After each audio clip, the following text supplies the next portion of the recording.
Makanya dalam agama belajar fikih penting untuk tahu sah tidaknya ibadah. Belajar tauhid penting supaya kita bisa mengenal siapa yang disembah. Tapi belajar tasawuf lebih penting karena hakikat ibadah dan kenikmatan semua ibadah di situ berada. Makanya anak-anakku yang belajar di madrasah di masjid ini, memang tradisi ulama kita itu tidak boleh hilang. Ngaji ke ulama. Yang sekarang ini bahaya, karena banyak yang ngaji langsung ke YouTube.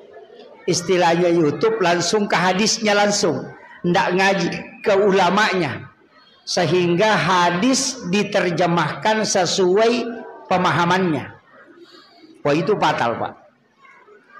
Saya itu kalau ceramah dipastikan tidak pernah mengeluarkan pendapat pribadi. Saya kalau ceramah selalu mengatakan menurut Andre Gurutta Profesor Doktor ini, menurut Andre Gurutta Ki Haji Abdul Rahman Ambodalle, menurut Imam Syafi'i, menurut Imam Malik, menurut Abu Hanifah. Saya tidak pernah mengatakan menurut saya begini. Kenapa? Saya tidak mau susah kelak di hari kemudian.